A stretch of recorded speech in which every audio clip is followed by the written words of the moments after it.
You're listening to the Iggy Podcast with Nick Ignatov. Hello, everyone. Welcome to the fourth episode of the Iggy Hockey Podcast. Yeah, we're up to episode 4 now. Excuse me. This is way later than I wanted to do this episode, but, life got in the way a little bit, and, it just didn't happen. So, sorry about that. But we have lots to talk about today. I'm a little bit glad I didn't record yesterday, actually, due to the first thing we're talking about. So the Moncton Wildcats have had quite a week or two, I'd say, where they got Miramanov back from the KHL, right? And that was a pretty big deal. Miramanov is a great player, and he's going to mean a lot on the back end for this team, a lot more stability. And now, all of a sudden, the second overall pick in the CHL import draft, Alexander Kovanov, has decided to come over to the Q and play for Moncton. This is huge news, man. He is a 17-year-old Russian who stands at 5'11" and weighs 179. He's also rated as one of the top draft picks eligible in the NHL entry draft. He's gonna be insane. The 1-2 punch now, well, the 3 punch, really. You've got 3 amazing centers now on your team in Kovanov, Mika Sear, and Julien Tessier. That is a hell of a 3 punch down the middle. I mean, Tessier is having a very underrated season. No one's really talking about him. And yet he's playing great this year. Obviously, Mika Sear was one of the best players in the league in the beginning of the year, if not the best player in the league, and now has hurt himself. I'm not sure if he had played at all. Let me look and see the lineups. I don't believe he played at all this weekend. So, it's not a very good. It wasn't very good for the Wildcats. There's no doubt about that. But they had, with the help of Pelletier moving to center, they had Campanelli moving to center at one point. It looks like here Campanelli didn't even play against the Huskies, which is interesting. I'm not sure why that is. But their lineup against the Huskies, which we'll get to that game, was McDonald, Pelletier, and Dunda, Tessier, McKenna, Blackmore, Seitz, Hudson, Pataki, McKenna, Stewart, Kuzman. So it looks like Campanelli was out. Now, that might be injury-related. I'm not 100% sure. Maybe they just wanted to rest him because they played a bunch of games in a row. But the point remains, now you have Kovanov, so I'm assuming Stewart's going to be sent back down. And if Campanelli is fine to come back, you probably take out Colton McKenna out of the lineup as well. And now you have Hudson probably centering the fourth line with maybe Kuzman and Blackmore probably. And then if you put Kovanov on the top line, I would probably put him on the top line with McDonald and maybe McKenna. And then you have Tessier with Seitz and Pataki. And then, or maybe instead of Pataki, Campanelli. And then you have, I'm getting all mixed up. The point is you now have 2 really solid players. You have Miramanov now on your top 4 defensemen. That's a really solid guy. And now you have Kovanov, a top 6 centerman. And who knows where they're going to play him. Obviously, they're playing centerman all over the place, with McKenna playing center and Pelletier playing center. 2 guys that haven't really been playing center much this season. They're kind of messing around with the lines a lot, and I like that. But what my biggest thought is I hope this lights Anderson McDonald, because the main line that they've been putting out most of the year was Pelletier, Sear, and McKenna. And that line was on fire, and then Sear got kind of hurt, so they had to spread out the wealth, and that's why McKenna's on the second line. So now, with that lineup, my thing is, because McDonald had Tessier and Pataki, I think, was the second line for most of the year. Pataki is good. Or Dunda played some minutes there too. Pataki's good, but he's not an offensive guy. Although the game on over the weekend might tell you otherwise. But He's a very good forechecker. He's like a Zach Hyman. He's a good forechecker, but he's not exactly the guy you expect to score goals or make that amazing passing play. But Kovanov could be that guy. And if you have a player like Kovanov now, and maybe you move Tessier to the right or the left side, and you have McDonald, Tessier, as you have McDonald, Kovanov, Tessier, that is a dangerous second line.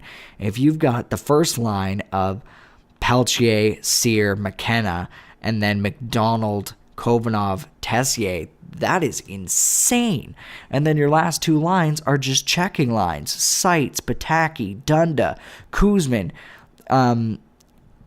who is it? McRae. If you bring McRae back into that lineup, you have an immense amount of checking power in your bottom six, and even guys with some offensive touch, like a I like a Dylan Seitz, who had a hat trick over the weekend. It's exciting to see that.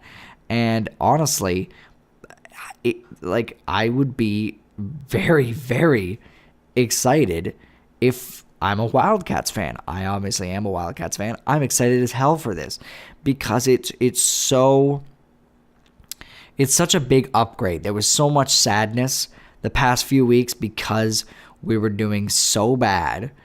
And then we were doing so bad, and then we also lost friggin' Mika Sear.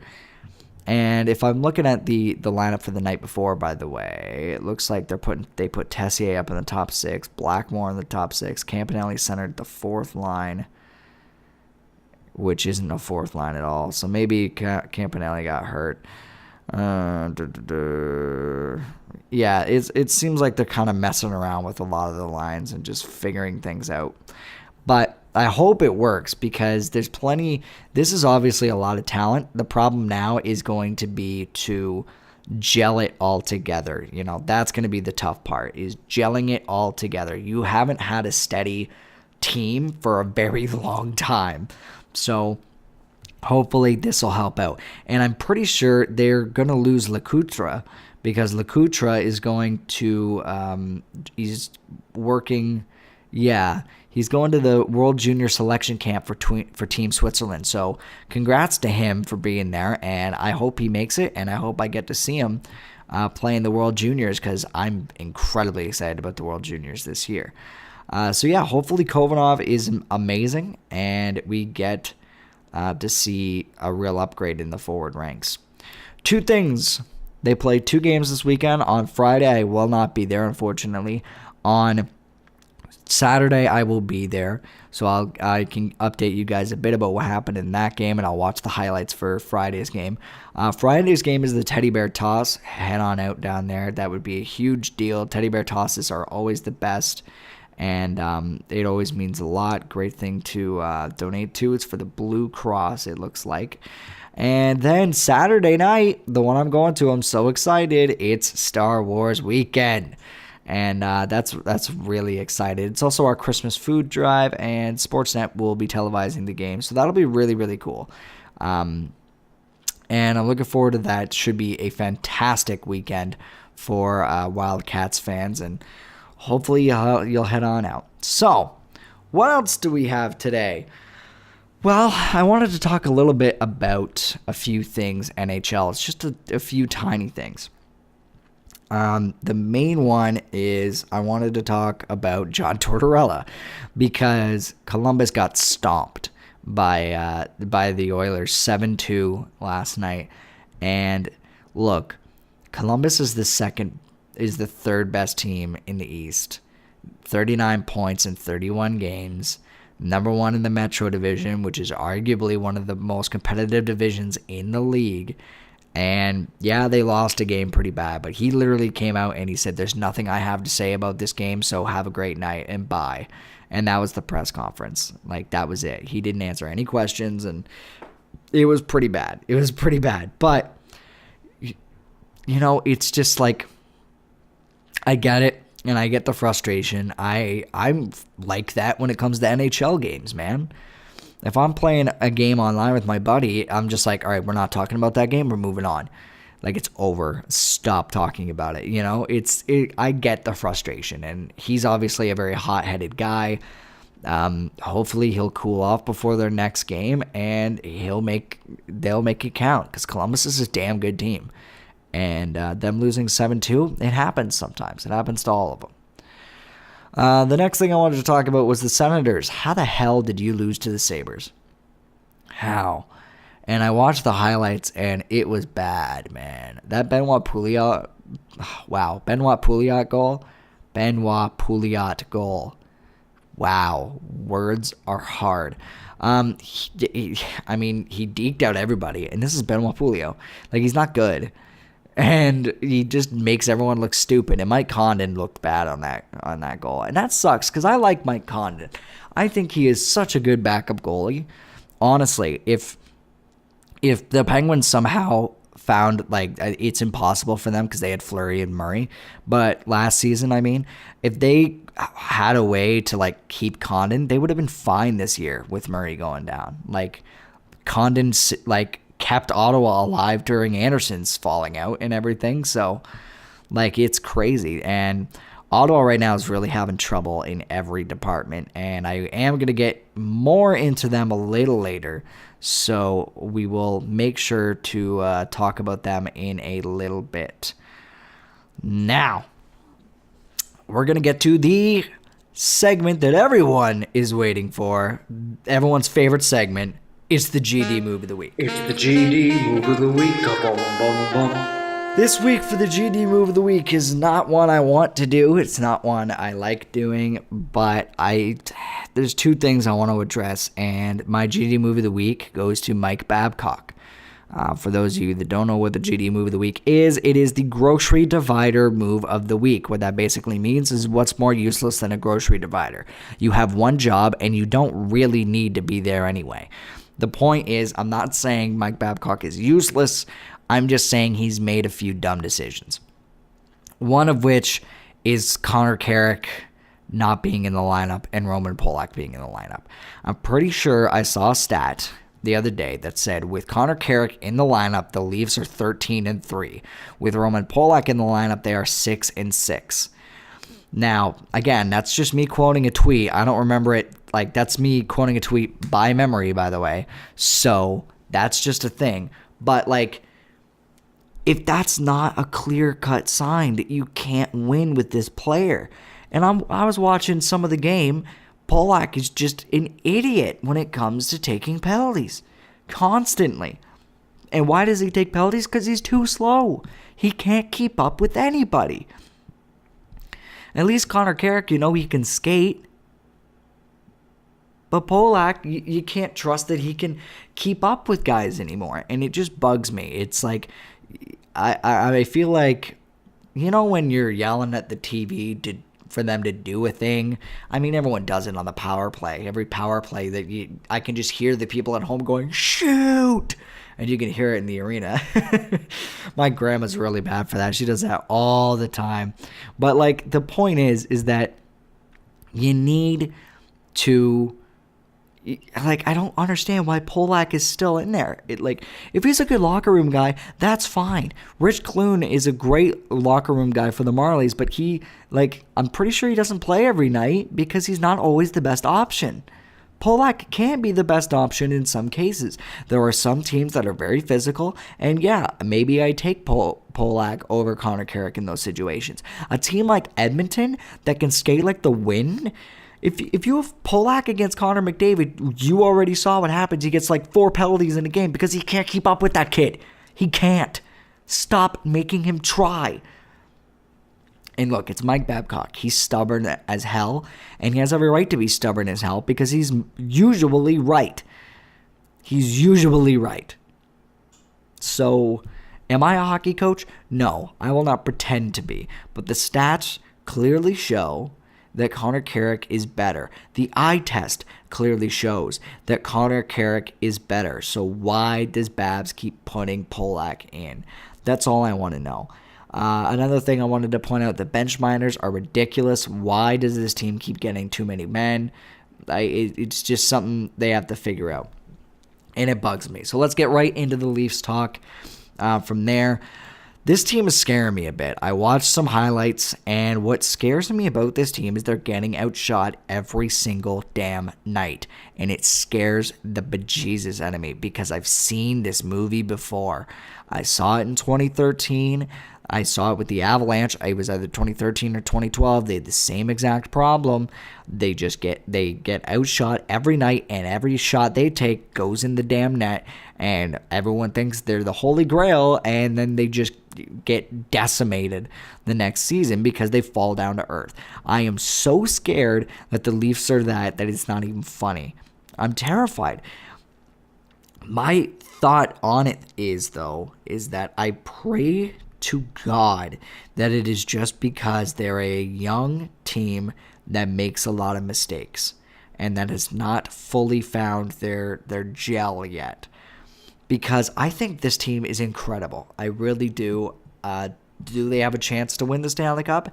Every team has a chance to win the Stanley Cup. That's the beauty of the NHL. But one of the only good things I'll ever say about the league in its entirety. Anyway, you need to outshoot your opponents. You just need to. If you're gonna win, you gotta outshoot the other team. And I think Babs knows this, and I think he's trying to drill it into their head, but it needs to be fixed. It's a minor thing that they just have to fix. They can't get outshot every single night, or else they're not going to win. And yeah, I know they're second best in the East right now because Tampa's a friggin' gods, and it's unreal. Excuse me, but this team needs to understand that they can't get outshot every night and that they have to work harder than this sometimes. And again, I'm praying that it's just the fact that they're young and they haven't figured it out yet. And look, the one thing that I think is interesting about Leafs fans is, okay, I play a lot of NHL games. I play NHL 18 a lot lately. One of my biggest things I do is I make franchise modes, and I take teams that I think need help or need to be redone, and I redo them myself. I do the expansion mode, the 32nd team, not Vegas, and it was so fun, by the way. Holy man, you could trade anyone, they just don't care. My point is this. When you are picking a team, they have a bunch of different stats that matter. And one of the stats is patience. And my recent franchise is Edmonton because I think they're a mess and they need to be rebuilt. So that's what I'm doing on my newest NHL 18 franchise. The point is, the patience out of 5 stars for Edmonton was half a star. And I think the Leafs' patience was a little bit higher than that, and I completely disagree. I completely disagree with that because Edmonton's patience is that low, and the Leafs should easily be that low as well. You know how I know that the Leafs' patience is that low? What has everyone said so far about the Leafs? They have a 2-3 year window, and then they're screwed. What? They have Frederik Andersen at $5 million for 5 years. Let me just double check their cap friendly right now so I can debunk that terrible thing that people are saying, that incredibly stupid fact that people keep bringing up. Let me see it. Bring up cap friendly. Okay, so the Leafs' highest paid forward is Patrick Marleau. He is done in 2020. He will not have a contract. Nazem Kadri is at $4.5 million till 2022, guys. That is a 30-goal scorer for $4.5 million.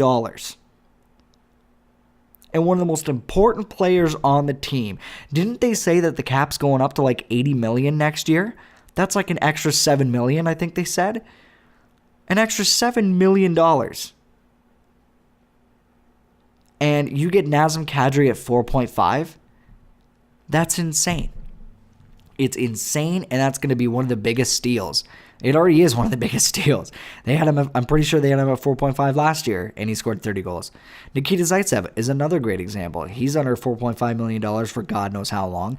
Morgan Riley's being paid $5 million to be a number one defenseman.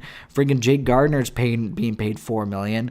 Ron Hainsey 2 years at $3 million. Roman Polak is a joke. And why would you? They have to re-sign Connor Carrick. That's going to be an interesting case. Start playing him so you. Maybe that's why they're not playing him, because they don't want to give him his money. Maybe.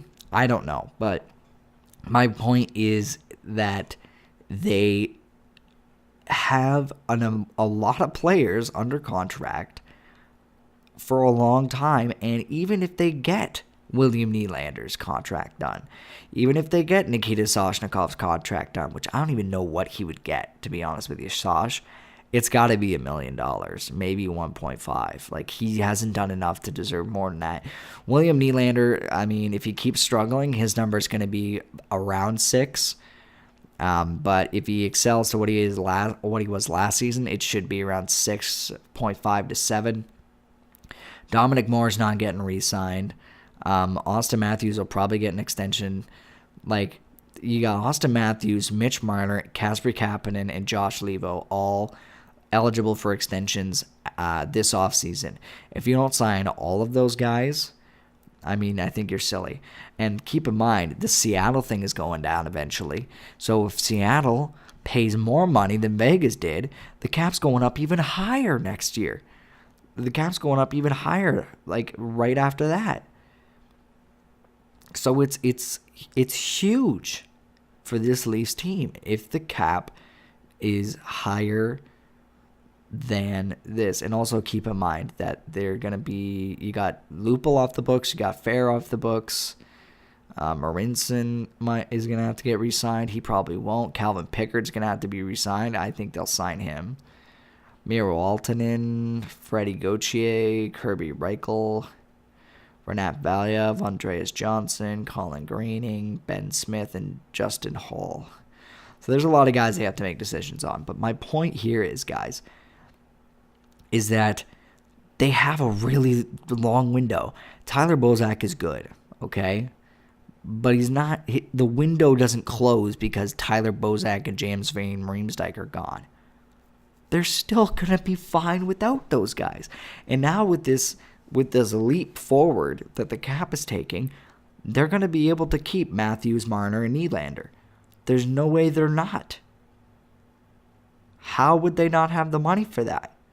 Now, if the cap goes up $7 million, there's one of the three of them right there. Right?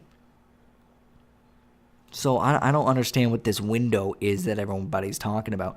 The other guy I wanted to bring up, Freddie, is not up until 2021, and he's at $5 million. Your starting star goaltender, he's a star right now. I'm not trying to say he's one of the best in the league. He's one of the best in the league right now, but he is an incredible starting goaltender for $5 million. You know how hard that is to get, guys? Teams don't have that. You don't usually get your starting goaltender for that cheap. You just don't. So this team has a bigger window than 2 years or 3 years. They have plenty of time to figure this out. So, see, that was my first question, is who has a starter for really, really cheap? And the answer is Pittsburgh, because they signed Matt Murray to a $3.75 million contract for the next 3 seasons. Man, he's got to fire his agent because that is so cheap for him. Anyway, so yeah, that's the end of my Leafs talk. They need to. I hope that these are just growing pains and that they'll get better. But right now, it scares me. I want them to win the cup this year, but I think they have a lot longer to do it than that. So that's basically all my feelings on the Leafs today. Let's move on to can they do it? Can they do it? Maybe. My can they do it for this week is I'm going to talk about the Sens again, guys, and I'm sorry, but can the Ottawa Senators keep Erik Karlsson?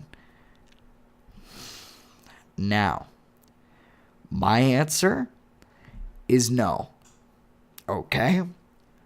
Let me explain. Yawning. Sorry, I gotta yawn. Let me explain. I don't think that they're gonna want to. Eugene Melnyk is. He's just really stingy with money, and he's never really paid one player an immense amount. I mean, how many times have you had players leave because they wanted more money? I mean, Spezza had his big deal, and he left, and then you had, I don't even know how much Alfie was making. Bobby Ryan makes a lot, 7.25. Did Ottawa even sign that contract? Because they might not have. No, they signed his contract for 7.25. Wow, it's a terrible contract. Good job. But my point is that they don't usually like to pay players very often. So when they do, it's kind of stunning. So one of the biggest things for me is they're going to need to sign Karlsson to a lot of money. Lot of money. Like, he's going to want minimum is 10. Minimum is 10. Now it's up to Eugene Melnyk to decide, is $10 million way too much? Because they never really signed anyone for that much as far as I'm concerned. So that is huge for them, and it's such a heavy thing. So they have to decide whether they are going to stay competitive, and if they are, they're in the same boat as the Habs were 2 years ago, or this offseason, I mean. You have Carey Price. If you keep Carey Price, you have to be competitive while you have Carey Price. If you decide to break it down, you trade Carey Price, you start the rebuild. They decided to re-sign Carey Price, and now they're in a bit of a jam. So now Karlsson is Ottawa's version of that. If they re-sign Karlsson, you know it's going to be a long contract. He's not going to sign a 2-year deal, for God's sakes. So you sign him for a truckload of cash, and now you have to stay competitive. Or you trade him next season or this season, and you break it all down. The only thing that screws all of that up is they already went all in. The Matt Duchene trade is Ottawa saying, we're doubling down, we're going all in this year. And now they're 10 points out of a playoff spot. That's a huge issue. They have won 1 game in their last 10. They need a Hamburglar to come back in and get them into the playoffs now. And if they're going to do it, they have to leapfrog Boston. Sorry, they're not 10 points. 10 points is them being 10 points out of a wild card spot. They are actually only 7 points. So it's not unattainable. Also, Boston has 2 games in hand, so that's a bit worse. But my point is, it's not unattainable, but it's crazy. It's going to be really hard to do, and it's just it's silly. It's just silly that they're in this spot, and I don't know what the answer is. I really don't. I don't know if it might be fire Guy Boucher. I like Guy Boucher, but maybe you have a team that's good offensively. Why don't you have a coach that is good at deploying it offensively? You have possibly the best offensive defenseman in the last decade. So you have a coach that knows how to utilize him. I don't know. I don't think that's the answer. I really don't. But man, you got to do something, because you cannot be this bad for this long. You really can't. And it's just really upsetting to see, because I want Canadian teams to succeed. I want Ottawa to succeed, mostly because I want Ottawa and Toronto to have a really good rivalry. But can they sign Erik Karlsson? I'm just going to put my foot down and say no. I think they're going to have to trade him. I don't know if they will, though. I think they're going to do what they've been doing for years and let players walk. They let Alfie walk. I don't know if they let Spezza walk, but they've obviously traded.